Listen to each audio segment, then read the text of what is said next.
Hello everyone, আসসালামু আলাইকুম। Welcome back to my channel. চলে এসেছি নতুন এক রেসিপি নিয়ে। আজকে তৈরি করে দেখাবো গরু মাংসের হালিম।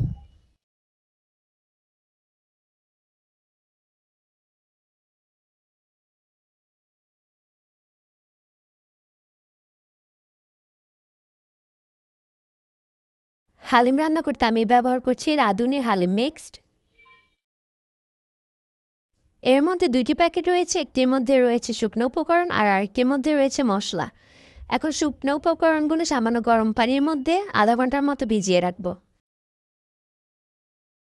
হালিম রান্না করতে প্রথমে দিয়ে দিচ্ছি পেঁয়াজ কুচি। পেঁয়াজটা হালকা বাদামি করে ভেজে নেব, এর থেকে সামান্য তুলে রেখে দিব। এখন এর মধ্যে দিয়ে দিব রসুন বাটা,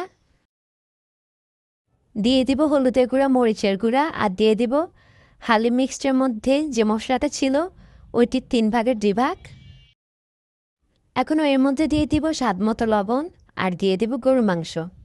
এখন এর মধ্যে সামান্য পরিমাণ পানি দিয়ে সবগুলো ভালো করে কিছুক্ষণ কষিয়ে নেব। কষানো হয়ে গেলে এখন এর মধ্যে দিয়ে দিব আগে থেকে ভিজিয়ে রাখা শুকনো উপকরণগুলো আর দিয়ে দিব পরিমাণ মতো পানি। এখন ভালো করে রান্না করে নিব। এখন বাগারের জন্য গরম তেলের মধ্যে দিয়ে দিব রসুন কুচি, হালিম মশলা আর দিয়ে দিব মরিচ গুঁড়া।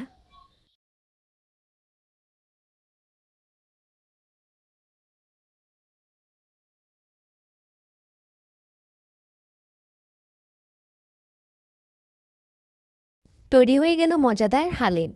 রেসিপিটি অবশ্যই বাসায় ট্রাই করে দেখবেন। ভিডিওটি যারা ফেসবুক থেকে দেখছেন তারা লাইক, কমেন্ট, শেয়ার এবং ফলো দিতে ভুলবেন না। আর যারা ইউটিউব থেকে দেখছেন তারা লাইক, কমেন্ট, শেয়ার এবং সাবস্ক্রাইব করতে ভুলবেন না। আল্লাহ হাফেজ।